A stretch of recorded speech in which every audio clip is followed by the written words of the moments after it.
Hello, dear listeners. It is I, the Divine Miss Mims. Maim and I are taking 2 more weeks off. We apologize.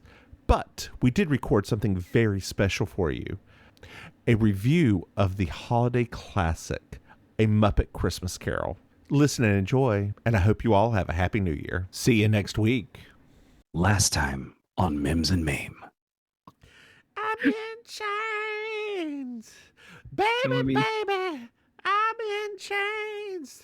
And now, the conclusion. Well, the fire's back up. Gonzo and Rizzo scale up the house, and there's a little comedy as they scaling up the house. Mm-hmm. They scale up the house, and it's 1:00. Gonzo screams out, "Expect the first ghost at the strike of 1," or something like that. And then a big old bright light appears, and the creepiest Muppet of all shows up. Oh, this Muppet gets me. I don't like this Muppet at all. I have to say, one of the things I didn't appreciate until this particular, like having to look at this movie from we're going to have to talk about it later. I never really appreciated that the 3 spirits were just new. Like they were not related. Yeah. That kind of helped this movie even more, I feel like, because it was like we hadn't, like they were kind of creepy because they weren't the people we were used to. Yeah. And this is definitely more modern, like Muppeteering. Very like cool. Oh, did I ever tell you I know somebody who worked at Jim Henson Studios? No. Yeah, she's made Muppets. That's so cool. Yeah. So he touches her hand. They fly off into the light toward the past, and Gonzo takes a grappling hook and hitches on to Scrooge's leg and hits all of the trees and all of the chimney stacks on his way to the past. So good. Yeah, it really, really is. I did miss one thing with the Ghost of Christmas Past, though. Carol Kane. Oh, but I mean, that's like an iconic part. Yeah. I mean, that's like... It's a toaster! We should do Scrooge 1 year. We should. It's so... Yeah. I mean, that said, after you get past Carol Kane's part, it does get very boring. I don't know. I've always liked that movie a little bit. I do too. I do too, but in the rewatch, I watched it. Have you watched it as an adult? No. Yeah. Carol Kane is great. And gotcha. It goes, oh, I'm still watching this. Especially with all the shit about Bill Murray now, it does kind of taint it a little. Oh, yeah. It's tainted. Mm-hmm. Tainted Scrooge. So we're in the past now. We're in Scrooge's childhood, and a cat attacks Rizzo. They run to the school, shut the door, and the cat hits the door and falls back, as cats do. We found out that baby Scrooge didn't like Christmas. He liked solitude and working. And he was a very lonely child. Sad times. Sad oldies. He slowly grows up in front of us. And then Sam the Eagle is his headmaster. And he's like, good job, Scrooge. You're getting ready to go Fozziwigs. And you are going to do a lot of internship in business. And you're going to learn a lot about business. And you're going to have fun in business. It is the American way. which Gonzo has to bring him over and go, the British way. It is the British way. I love when he did that moment where he kind of looked around like, wait, what just happened? Who said that? You know that if you ever meet a royal girl, we could be royals. You know that you are not to bow, correct? I'm not to bow? No. Because I'm American? Yes, Americans bow to no one. That is our tradition. We do not bow to anyone. No, like even if you were to meet the president of the United States, you do not bow to them. That is a American tradition. Canadians can bow, Australians can bow. We are expected to kind of bow. So I should half bow because my dad's Canadian. No, girl, you're not Canadian. You're American. You just stand there, look them straight in the eye, and shake their hand. Yep. Just be like, hey. Yeah. Kinda, yeah, you can do that. What's up? Sup, Harry? Hey, Harry, how's it going? Nice. I mean, he'd probably nice ginger. Oh God, he's the hot one. I do. I think he's so attractive. I really do. He really is. Until he gets that male pattern baldness going on, and that's. He might not. He already is. Oh, is he? I haven't looked at him in a while. Which I don't have a problem with bald men. It's bald men who bald like well, his father's probably not Charles. So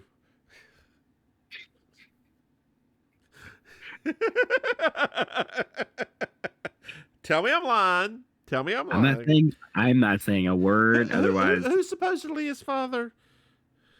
That other dude, I can't remember his name. I could see his face in my head. Sinatra? No. I know that's Ronan Farrow. I was literally like, that's the Pharaoh guy. That beautiful, beautiful elf of a man.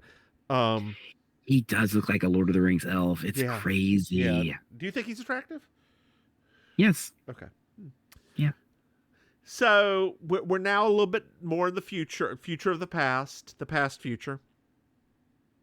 And we're at Fozziwigs, which was Scrooge's first job. And it is the old rubber chicken factory. And so we're lighting the lamp. Gonzo's lighting the lamp, and he accidentally sets Rizzo on fire, and then he pushes him into a pot of ice. And then we're at the Christmas party. Girl, could you ever do this? I've made it a little bit too long. Could you ever do this? Oh, that thing? Yeah. Then you do that, and then I mean, I haven't done it in decades, but yeah, we used to do that. Yeah, that was what we learned at what was it called? Heritage Day? Yep. My heritage, not yours. No.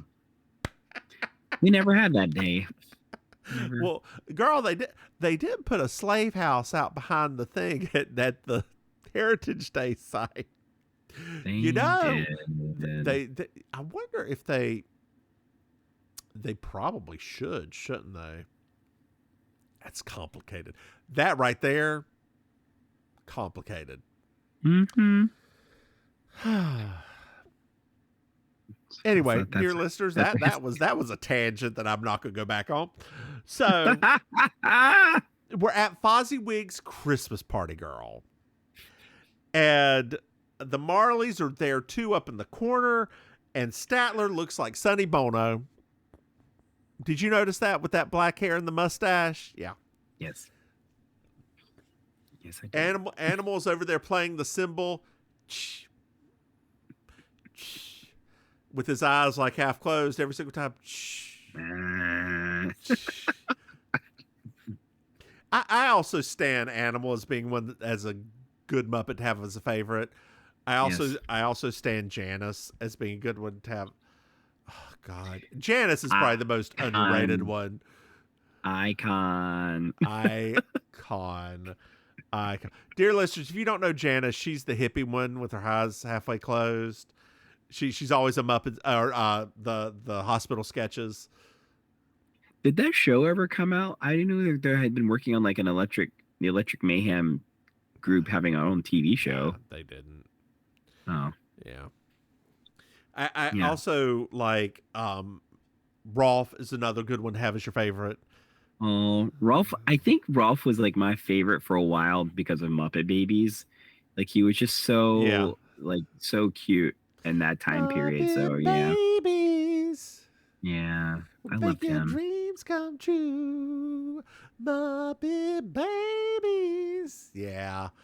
Yeah. I love that. I love Muppet Babies. My heart just went like, Yeah.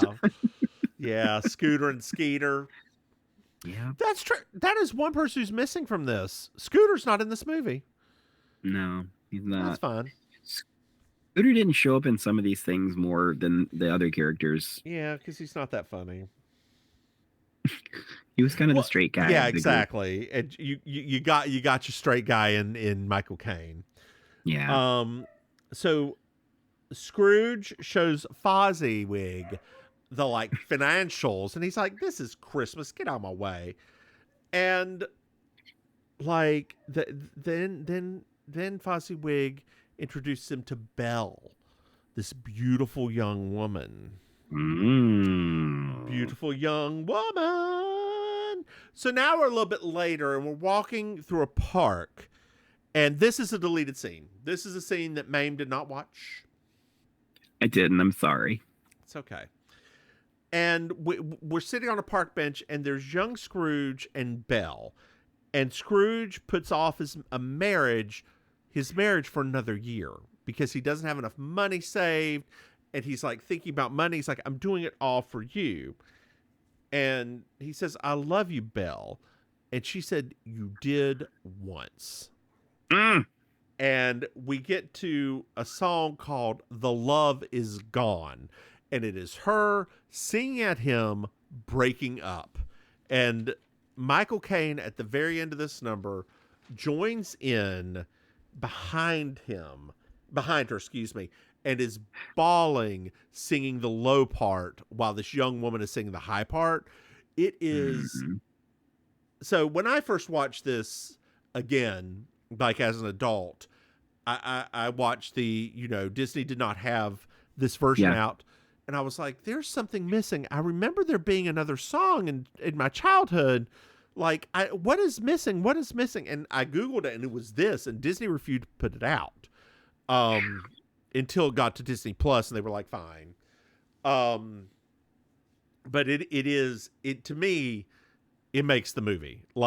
Maim, if you go back and rewatch it, it'll be like, oh, this is childhood. This right here it feels right. Yeah. Like something between 5.5 and 7 inches.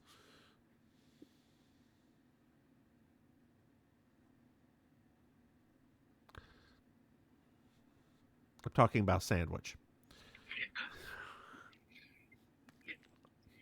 Yes, Louise.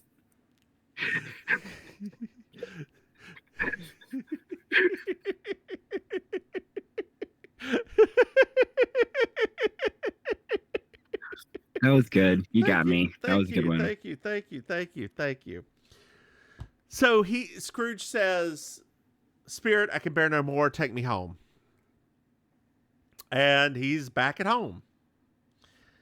And he walks along, and we meet the ghost of Christmas Present. Now, Maim, here's a question for you. Here's a question for you. I'm going to pause it for just 1 second. Oh, all right. That's covered. I just caused Maim to lose herself a little bit. I had to tell her something very important. Yeah.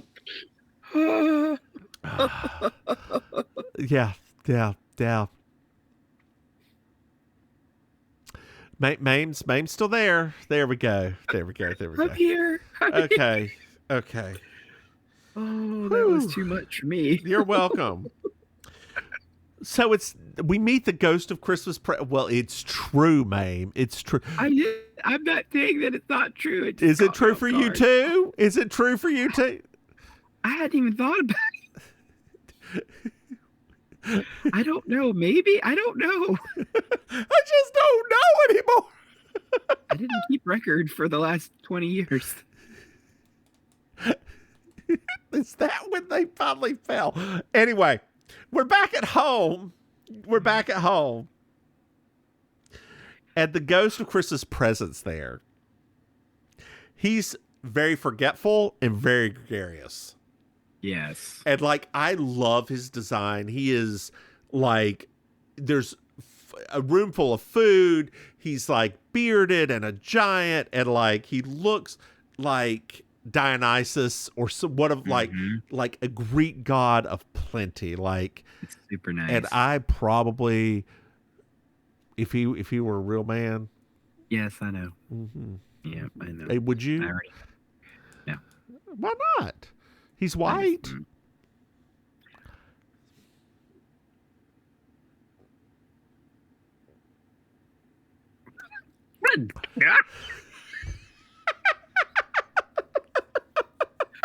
Holy crap.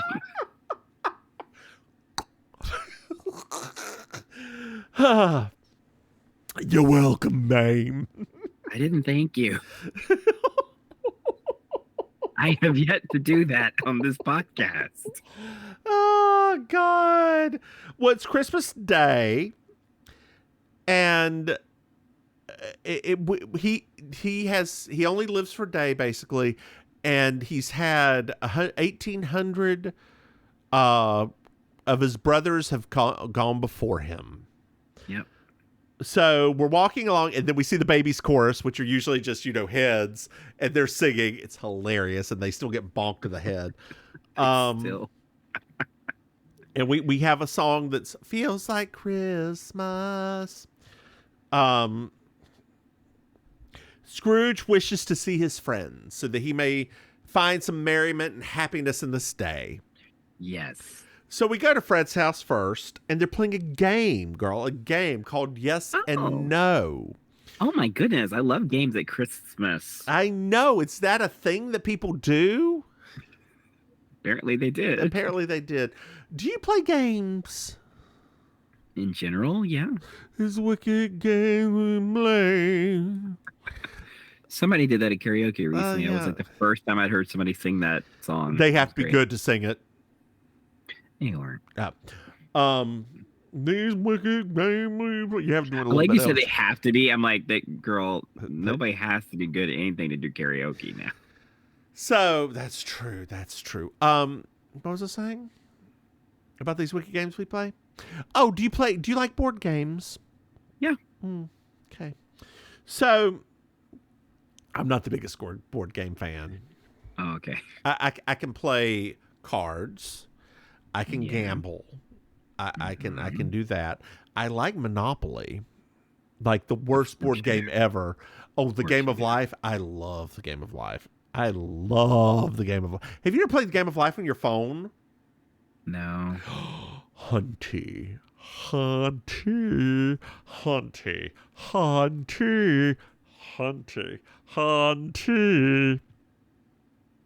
do know, like there's like a lot more games now too, right? Like there's a lot more. Girl, there was one time I was at this party. Let me paint a picture for you.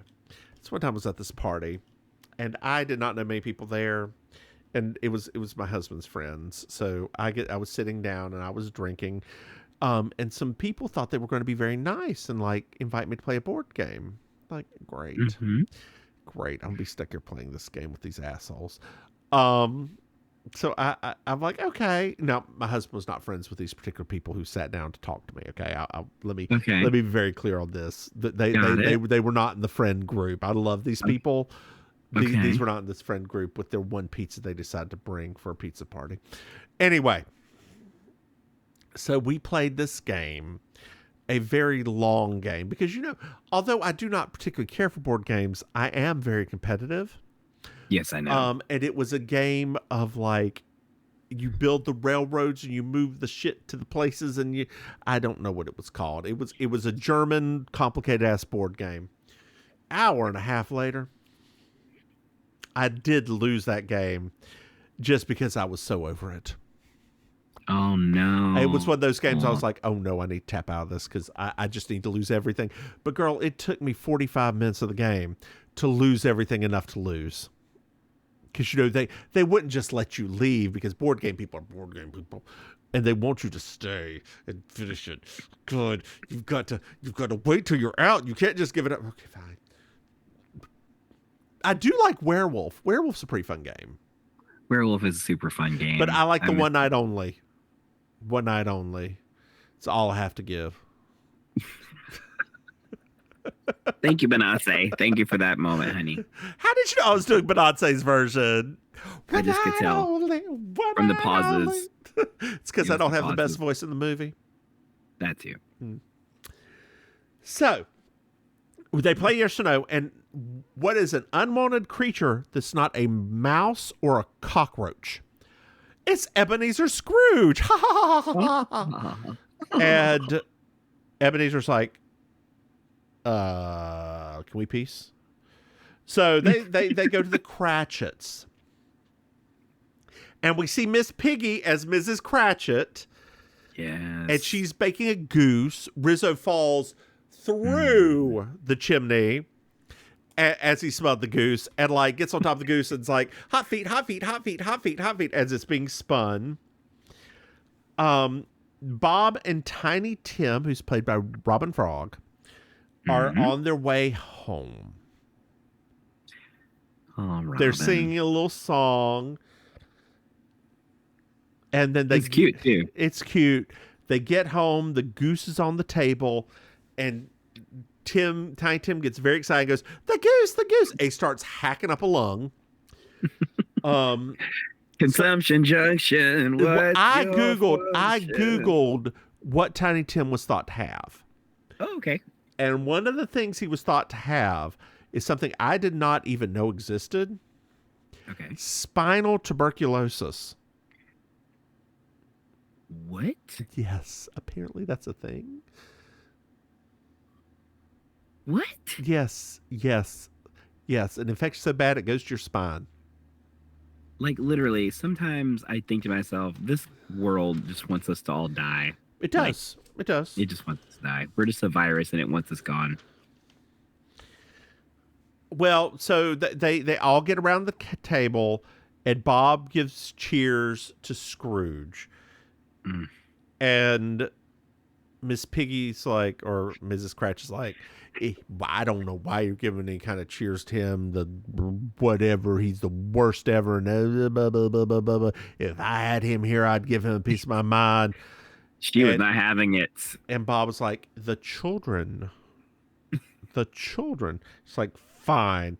And then Tiny Tim says, God bless us, everyone. Because he's a good little guy. And then there's an adorable song that's Robin's, that's Bless Us All. And the Scrooge turns to the spirit, who is looking very old now because he's nearly done. Like his time on this world is nearly an end. And he's like, well, does Tiny Tim live or die? And the spirit's like, I don't know. I can't see beyond today. I see shadows of the future without him there and a crutch by the door, but I can't say for certain. So they're in a graveyard as it passes, and the ghost of Christmas Present fades away in some 1990s sparkles. Yes, girl. Like when that started happening, I was like, "Oh my gosh!" Yes, like the little things you don't even think about that cause something to be dated. You know what I started thinking about at that point. Remember that picture I sent you of today's special? Yes. Dear listeners, there was the weirdest ass TV show back in the day, a Canadian kids TV show with a mannequin who came to life whenever he put on a little driving hat, a woman, and a mouse, and a security guard. Did the security guard know about the mannequin or not? I don't remember. I don't think he did, but I think that the mouse did. Oh, the mouse. Yeah, the little female mouse. Yeah. That weird ass mouse. That was just a weird show altogether. Yes, though. it was. Yes, it was. You know what I thought we should do a podcast of, but then I realized it was 5 seasons long. Yeah. Pee-wee's Playhouse. Did you know it lasted 5 seasons? But was it like 5 complete seasons, or was it different because it was like children's shows? Oh my God, if it's a children's show, that means there's even more episodes, girl. Oh, that's true, actually. Like, yeah. Oh yeah, I didn't even think about that. Ugh. Well, the ghost of Christmas Yet to Come's here. And he's death, but he's like, normally he's depicted with a shawl over his head and like a cryptic finger. They turn him into a giant with like this dark void for a face and like this shawls upon shawls upon shawls around him. I loved it. I love it too, in a way, but to me, the Ghost of Christmas Past is much scarier looking. I mean, I guess so, but that's just a design thing more so. Yeah. Creepy baby doll versus death. Right. Oh, jeez. Well, Gonzo and Rizzo are like, this part's too scary, y'all. We're peacing till the end of the movie. We'll see you at the finale. Like, which is hilarious. Hilarious. I didn't think it was that scary looking. No, but like they do talk about some very heavy things right now, right? Yes, they do. So we're on the street and they're talking about somebody who died, like the group of pigs. They're bankers, which is why their pigs are bankers, and they're talking about somebody who died who was, very tight with money, yes, and like didn't do anything good for anyone, and like just was a very bad person. No one knows what he did with all the money, and we then pan to a spider in like a back room where all of these poor people who robbed his house are selling the stuff. Like, but the stuff is not even good, right? It's like some fake mother of pearl cufflinks, everything is cheap. Yeah, some muslin drapes, a blanket that was still warm from his body, to which the spider says, "I'm not paying extra for his warmth." And the woman's like, "Well, that's the only warmth he ever gave." Read. Face crack. By the way, that spider Muppet was scary. You think so? I mean, I was like, oh, I don't think I ever noticed it until this episode, that I was like, this guy is actually like kind of bothered me a little bit. Every once in a while, Muppets can be a little freaky. Yeah. Now, girl, I don't know if you know this about the Muppets. This is just an aside. So Frank Oz, who is the voice of Miss Piggy, voice of Yoda, he used to make Yoda say the lewdest things back in the day. Oh, no. Yeah. You could Google and see some of the things he made Yoda say. It's very funny. Jeez. Yeah. I kind of want somebody to make a dance remix of that now. Well, what you should do is you should take it on February 9th to Thunderpuss and be like, hey, now, girl, do they live mix, or they put in a CD and hit play? I can't remember. Well, that's fine. Either way's fine. I think they live mix though, if I'm not mistaken. Okay. I mean, they don't hit the CD, hit play, and do this. No. They were actually like doing it. Like they had the headphones on, trying to like get stuff synced up and all that. Okay, syncopation. Syncopated rhythm got me understand. Syncopated rhythm.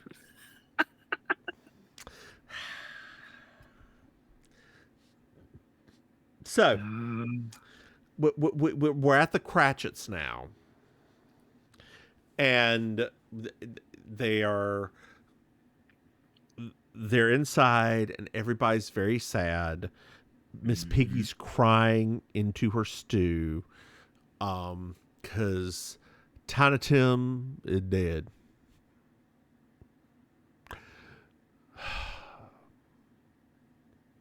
Robin Frog is dead.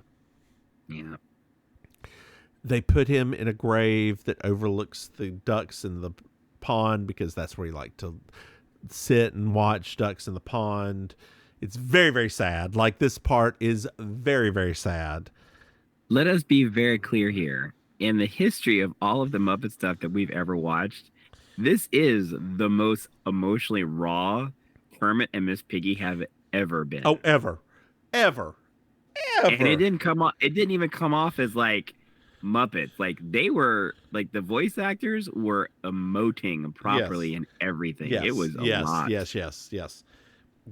It was, this is a lot of things.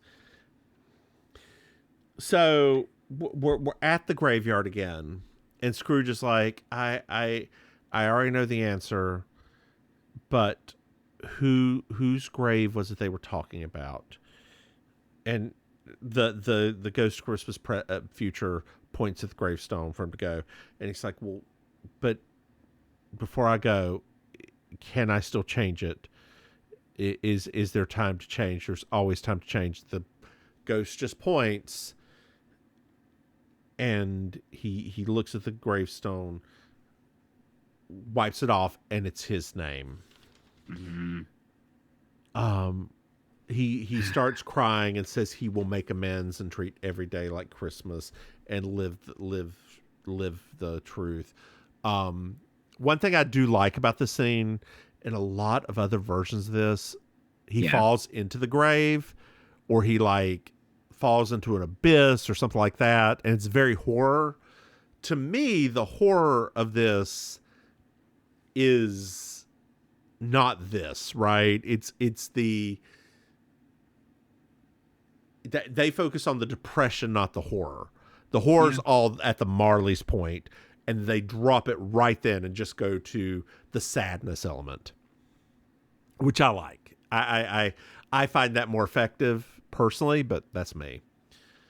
Well, I mean, I think also when you think about just in general, right? Like, how far does a person really have to go to get it? Yeah. And for some, I mean, obviously in some of the productions, like, it's like, well, this isn't far enough. We got to put them in the grave. It's like, I mean, we just watched this dude go through a lot of like terrible things. And I think that for me, when they go this far, it's kind of making sure that we understand that, oh, wait, these people aren't monsters. Yeah. And I feel like when we get to the grave parts of it, it's almost like they're treating them like this. They're so monstrous that this is not everything else. Yep. Right. Because, you know, we've seen that in some of those productions where they get to the end and the person's so like, I do whatever. It's like, okay, fine. We're going to put you in a grave. I'm like, yep. Well, no. So I did. Because, I mean, he seemed after like the Christmas past, he already seemed kind of like, I think I've seen enough. Yeah. I'm done. I'm tapped. We're good. I'm good. I think I get it. We don't have to do the part 2 and 3. I'm fine. It's fine. So we're back home, and Gonzo and Rizzo are like, hi guys, we're back. Scrooge opens the door and say, what's today? And Bean Bunny's down at the bottom. Well, it's Christmas Day. And he's like, here's somebody, go buy the prize turkey that's in the window, and here's extra shilling. I'll give you 5 extra shillings for doing that. Huzzah. So on the street, Scrooge wishes everybody Merry Christmas. He's trying to live in the moment and live truthfully. He donates to the charity and sings a song. Beaker is, well, the song comes next. First, Beaker gives him a gift of his. I actually cried this time. Of his scarf, yes. And he's like, Michael Caine's face of, oh my God, a gift for me? You care about me enough to give me something? Holy shit. Yep. Fantastic. Yep. I mean, this was, whatever. I guess because I'm getting older. I don't know. But this time, when I like watched his face and everything, I was like, oh, here we go.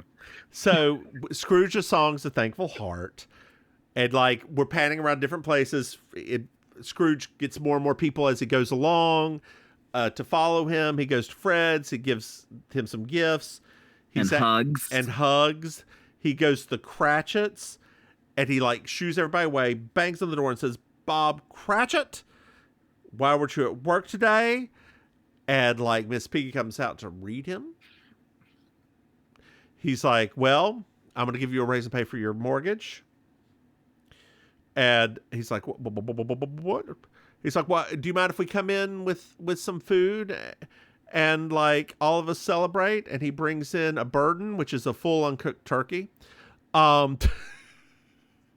Like, I thought that too. I was like, wait a minute, hold on. Once again, these are the things you don't think of until you're an adult, you know. And I did. Look, I was like, well, a burden. I don't even know if our Peter's gonna have to get back on that thing and turn that for how many hours? I don't even know if that spit's big enough for him. Like, I was just like, a burden. Thank you. So we're back outside, and we're like, well, what happened to Tiny Tim? Rizzo asks, and he's like, Gonzo's, Tiny Tim, who did not die, by the way. What was you know, grew up to be a great man. God bless us, everyone has said. And then there's a line from the last song, "The love we found, we carry it with us, so we never are quite alone." Do do do do do do do do do do do. Your rendition. Do do do do do do do do do do. Oh, Maim. I already know the answer to this. Did you like this movie? I love this movie. Did I even have to ask? Like, what? What? Of course.